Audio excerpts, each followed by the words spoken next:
There are a lot of things we could talk about from yesterday's game between the Heat and the Bucks. Like obviously, Caleb Martin showing out almost in a Jimmy Butler role with the big performance.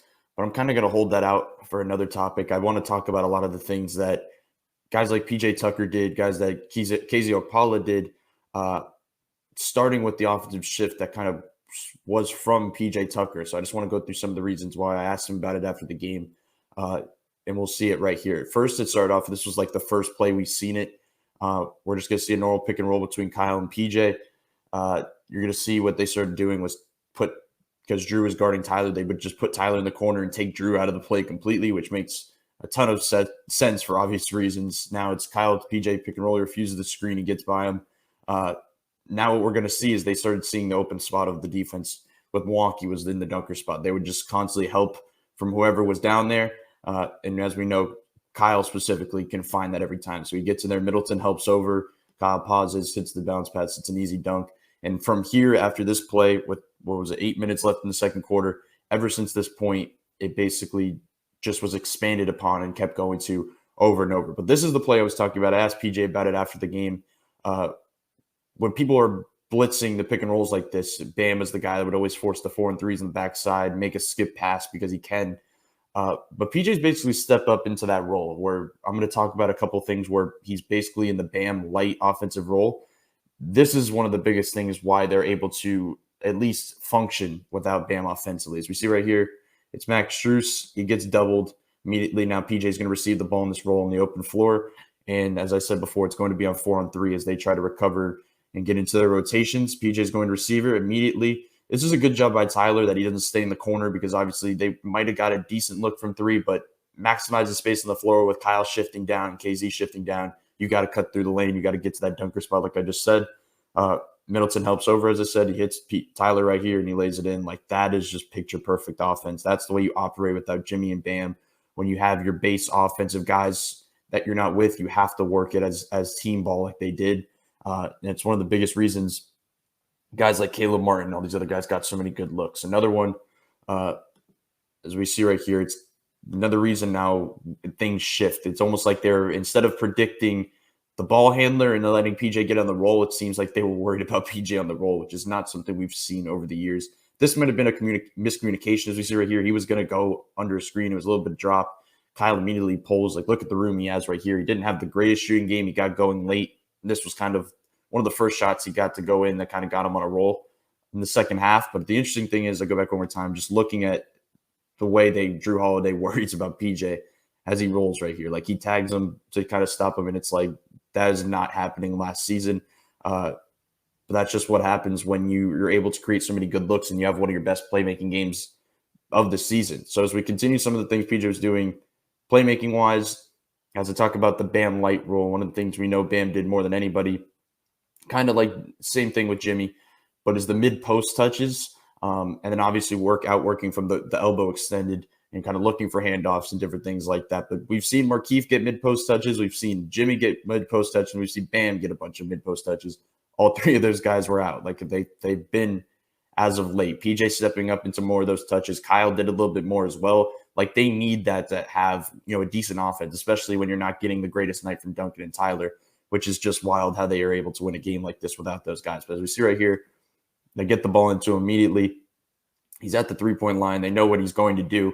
So they're going to blitz Max Strus again just because PJ's not an offensive threat, on the ball from this area of the floor. But it doesn't matter. He gets a good screen on Middleton, basically takes him out of the play. It's a one-on-one for Strus just to rise above the top of Portis, and he hits it. This was a pretty big Strus section of these videos because he just really got going the fourth 16 points, and no shot was open. Like every single shot was 2 guys in his face rising up over the top of him.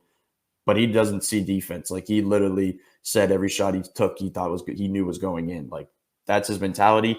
But when you have a screener and a handoff guy like PJ to step up into that Bam type role, you're going to get better looks than you would with anybody else that's feeding him. Another ones we see right here, it's happening once again. This time, if I look back one more time, if we look at this play, Giannis is guarding the corner.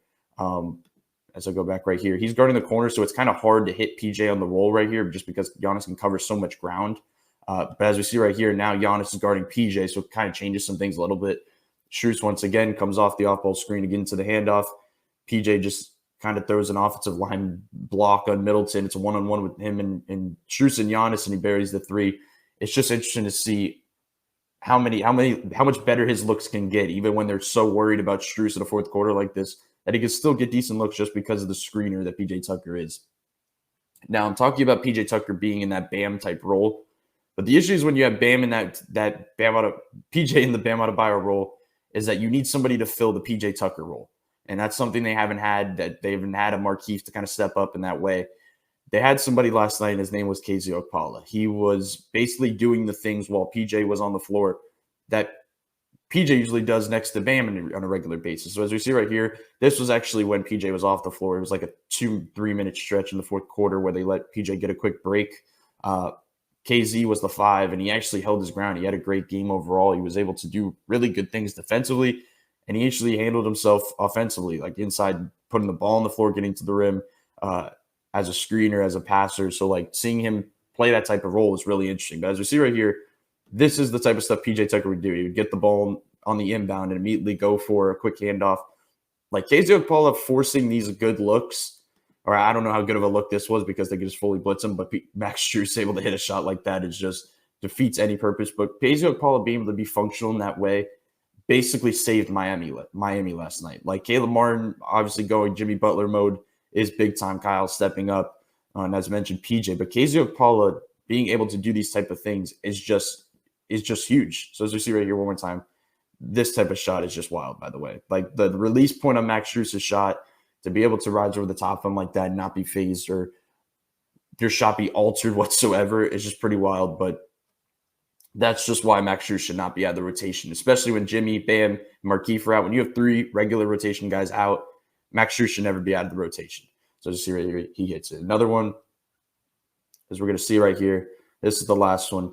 As I finish off the KZ Okpala section right here, Kyle Lowry is going to get a drive. And as you look at the setup of the guys on the wing in the corner, as I go back one more time, you have Caleb Martin, who's having a great night. They're not going to dip off of him. On the other side, you have Max Strus, who just scored 16 points in the fourth. You are not going to dip off of him. So it's like this is either going to be a Kyle open lane, it's going to be a dish off to PJ, or ultimately, as we see right here, it's going to be KZ Okpala's time to make a play. So Giannis is going to absolutely help all the way. Like, look where Giannis is standing guarding KZ Okpala. That is kind of disrespectful in a lot of ways, but it's also the right play just because they do not want to get a good look for the other shooters. As I said, Kyle makes the right pass right here. He gets out to KZ, the end of the shot clock. He shoots it, and he hits it. Like, talking about him in a PJ role, hitting corner threes late in games wide open, that's a PJ Tucker role. So just seeing all these guys step up, it's just pretty interesting. But the thing overall is just PJ Tucker being able to switch a game in a Bam-type way where he's able to be that role guy. He's able to be a playmaker and switch a game. I just don't think we could have that conversation many times in the past.